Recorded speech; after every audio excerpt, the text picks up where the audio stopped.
አስበህ ስትኖር ከእንስሳት ትሻላለህ። ማሰብ ስታቆም አውሬ ትሆናለህ። ብቻችሁን ረጅም ጊዜ ስታሳልፉ ወደማትፈልጉት ዝሙት፣ ወደማትፈልጉት መጠጥ ልትሄዱ ትችላለህ። ሆዳም ሰው እቅድ የለውም፣ ሰጥሟል። በሆድ ምንም እቅድ የለውም፣ ተስፋም የለውም። ሰው ንጽህናውን በኃጢአት ሲያቆሽሸው እቅዶቹ ሁሉ አብረው ይበላሹበታል። ከሴት ጋር ደስታ አልበቃው ቢል ሰው ምን ጀመረ? ግብረ ሰዶም። ገንዘቡን ለነሱ ኃጢአቱን ለኛ ነው የሚሰጡን ፈረንጆች። እንዳናስብ እኮ ነው የሚያደርጉን። ይገባቸዋል። ግን ፈረንጆች የሚሰሩት ስራ የጤነኛ ሰው እንቅልፉ ስንት ነው? 4 ሰዓት 8 ሰዓት የሚባል የለም። ሰው እነዚህን ከጠበቀ ህሊናው ሊረክስ አይችልም። የሚያየውና የሚሰማው ነገር የሚያረክሰው እንትና ሊያገባህ ነው። ምን አገባህ? አንተ እኮ አላገባህም። የምታገባበት አንድ ጎጆ አልቀለስክም። 5 ብር የለህም። መጥቶ ሰው እንዲሉ ፖለቲካው እንዴት ያዩታል ኢትዮጵያ? እኔ ምንም አላይም። እኔ የማየው አሁን ማስተማር ነው፣ ዱሻዬ ማስተማር ነው። ስለ ድንግል ማርያም ስለ ቅዱሳን ስለ ምናን የሚያወራውን ጴንጤውን ተው፣ ይለፍልፍ። አንተ መጽሐፍ ቅዱስን ተማር፣ እግዚአብሔርን አምልክ፣ ተከተል። ገንዘብ መውደድ የኃጢአት ሁሉ ስር ነው። ሳትይዘው ስቀር ደግሞ ባሪያ ያረጋል። ታዋቂ ሰው መሆን ካቃተው ታዋቂ ሰው ይሰደባል። ከዛ እሱ ምን ይሆናል? ቆይ እስኪ ምን ብሎ ነው የሰደበው እያለ ሰው ሲያይለት ታዋቂ ሆናል። አንተ ውሻ ማርያም ተማልዳለች እንዲባል መልስ የለም፣ በስድብ መልስ የለም።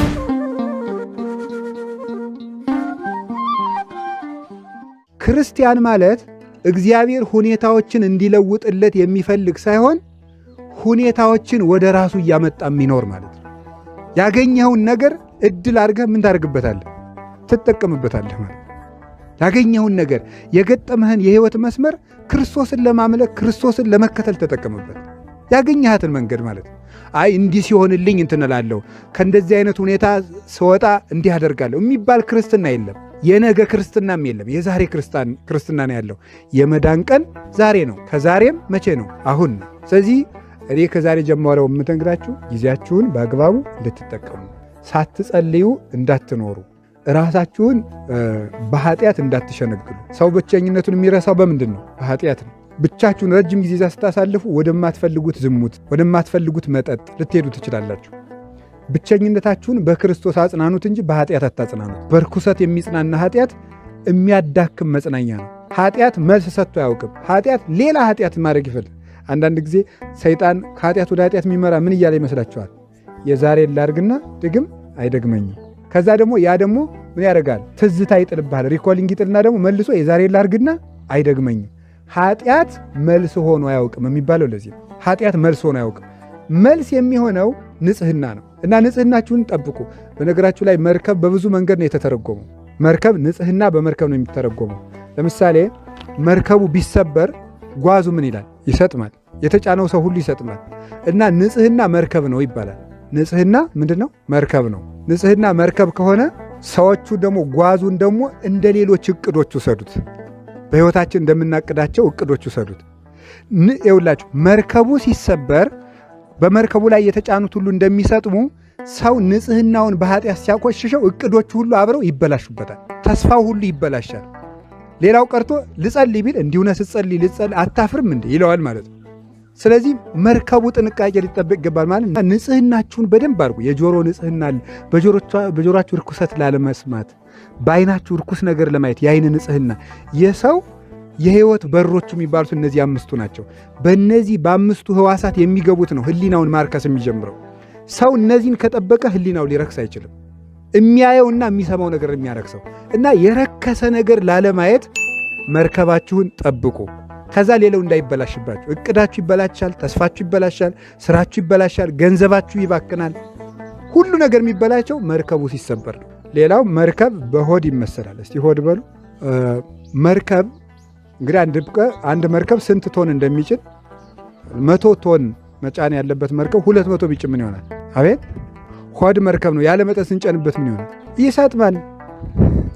ምንድነው የሚሰጥመው?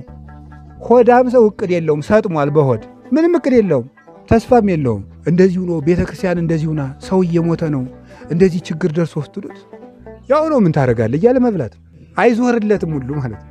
አስጥሞታል። በቃ እንደውም የሚለው እኔ በነገራችን እንዲህ ነው የሚለው። እንደውም እኔ እንዲህ አይነት ጭንቅ ነገር መስማት አለ፣ ይቅርታ አድርግልኝ፣ በቃ እኔ ቀለል ብሎ መኖር ነው የምፈልግ ይላል። ይሄ የሚያደርገው ምንድን ነው? ሆዳም ነው። ሆዱ በቃ አስጥሞታል። ሌላ መስማት አይፈልግም። አብሶ የሀብታም ልጅ ከሆነ ደግሞ ይብሰዋል። ምክንያቱም እያደረጉ ነው። ኖ ልጄን የሚያስጨንቅ ነገር አትንገሩብኝ እየተባለ ነው የሚያድገው። እና ሆዳም አትሁኑ። መጥናችሁ መብላት አለባችሁ። ጾም መጾም አለባችሁ። አሁን ብለው ፈረንጆቹ አቅቷቸው ወደኛ እየሮጡ እየመጡ ነው። እግዚአብሔር የተመሰገነ ይሁን። ለምን እየመጡ ነው የምላችሁ? ድሮ ጾም ነውር ነው። የምግብ መፈጨት ልመት እንሽርሽሪት የሚካሄደው በየስንት ሰዓቱ ነው አሉ? በየ4 ሰዓቱ። አሁን ግን በ24 ሰዓት አንድ ጊዜ መብላት ወይም መጾም ከካንሰር ይጠብቃል። ተመስገን። እንኳን ካንሰርን አመጣው እግዚአብሔር። ስለዚህ መጾም ራሱ ለጤና ጥሩ ነው ብለው ቁጭ አሉ ማለት ነው። ድሮ ምናል መኖር ማለት መደሰት ነው። በቃ የፈለግከውን ነገር ስራ አሉ። አሁን ሳታኒክ ባይብል የሚባል ታትሟል። የሰይጣን መጽሐፍ ቅዱስ ማለት ነው። ሳታኒክ ባይብል የሚባለው ታትሟል እና አትስረቅ ካለ ስረቅ ነው የሚል። አስርጋለሁ ጊዜ ቢኖር ኑሮ አነብላችሁ ነበር። ቤት ነው ግን ያለ መጽሐፉና ሲገርመኝ ነበር። ተቃራኒ ነው። ክርስቶስ የምታዝኑ ብፁዓን ናችሁ ይላል። እሱም ደግሞ ደስ ይበልን የምትደሰቱ ብፁዓን ናችሁ አለ። አሁን ደስታን ፍለጋ እኮ ነው። ከሴት ጋር ደስታ አልበቃው ቢል ሰው ምን ጀመረ? ግብረ ሰዶማዊ። ሴቷ ከወንድ ጋር የምትደሰተው ደስታ ቢያንሳት ሴት ከሴት ጋር። ይሄንን ያመጣው ምንድን ነው? በቃ ስክር ማለት ደስታን መርህ ማድረግ ነው። አሁን ግን ሲያቅታቸው ኖ መኖር ማለት መደሰት ሳይሆን ሰልፍ አክቹዋላይዜሽን ነው አሉ። ራስን ምን ማድረግ ነው? ማግኘትና እውን ማድረግ ነው። አሁን ይሄን ካመጡልን ዌልካም ብለን ሰልፍ አክቹዋላይዜሽን ማለት ዳዊት ለሰሎሞን ምን ያለው ነው? ልጄ ሆይ ሰው ሁን በሉ እስቲ። ሰው ሁን እንደ እንስሳ ሳይሆን እንደማን መኖር ነው? ሰው መሆን፣ እንደ ሰው መሆን ነው። ስለዚህ ታስባለህ፣ አስቦ መኖር ነው። እንድታስብ የሰው ክብሩ ማሰቡ ነው። አስበህ ስትኖር ከእንስሳት ትሻላለህ። ማሰብ ስታቆም አውሬ ትሆናለህ። ስለ ዝምድና አታውቅም፣ ስለ ጾም አታውቅም፣ ስለ ምንም አታውቅም። ነውር ክብር ይሆናል። ሁሉ ነገር ደስ እስካለ ድረስ ታደርገዋለህ። ያን ጊዜ ከእንስሳት እኩል ትሆናለህ፣ እንዲያውም ታንሳለህ። እሱ ሳይገጥ አሁን እኮ በጣም ይገርማል። ስልክ እንዴት አሁን የስልክ ሴንሰር እኔ ሁልጊዜን የሚያስቀኝ ሁልጊዜም ስለምናገረው አሁን እንድገመው ስልክ በጣም ነው ሰውን የሚሳደበው። አሁን መሰልጠን በሉ እስቲ። መሰልጠን ጥሩ። መሰልጠን ማለት ምን ማለት ነው? ስልጣኔ ማለት ነው። መሰልጠን ማለት ቃሉ መሰልጠን የሚለው ግዕዝ ነው። ቃሉ መሰልጠን የሚለው የግዕዝ ቃል ነው እና መሰልጠን ማለት መቻል ማለት ነው። እስኪ መቻል በሉ። አንድ ሰው አናጺነት ሰለጠነ ካለ ምን ማለት ነው? አናጺነት ምን ማለት ነው? ቻለ ማለት እና መሰልጠን ማለት ምን ማለት ነው? መቻል። ጥሩ ነው። አሁን ስልክ ሰልጥኗል። ይሄ ምንድን የምትሉት በፊት እንትን የፊት ፓስወርድ የሚባል ፌስ አይዲ ነው ምንድን ነው? እንደዚህ ታሳየዋለህ። አሁን እኔ ሌላ ሰው መጥቶ ኖ ይላል። ሰልጥኗል ማለት ነው። ሰው ግን አሁን አያውቅም። የሚረባውን አያውቅ፣ የሚጎዳውን አያውቅ፣ የሚያገባትን አያውቃት፣ የምታገባውን አታውቅ። ስልክ ሰልጥኗል። ግርም ነው የሚያደርገኝ ነው ሴንስ እያደረገ። አሁን ሰው ቢሰርቁት አያውቅ፣ የሚሰርቁትን አያውቅ፣ የሚያጠፉትን አያውቅ፣ የሚያለሙትን አያውቅ። ሲደግፉ ይደግፋል፣ ሲነቅፉ ይነቅፋል። ሆ ሲሉት ሆ ይላል፣ ውጣ ሲሉት ይወጣል፣ ግባ ሲሉት ይገባል። ዝንጀሮ ሆኗል ሰው። ስልኩ ነው የሰለጠነ ወይስ ሰው ነው የሰለጠነ? ስለዚህ ቆርቆሮ በሰው ላይ ሰልጥኗል። ሰው ግን በቆርቆሮ ላይ መሰልጠን አልቻለም። ሰው ቆርቆሮን ተጠቅሞ ስራ መስራት አልቻለም።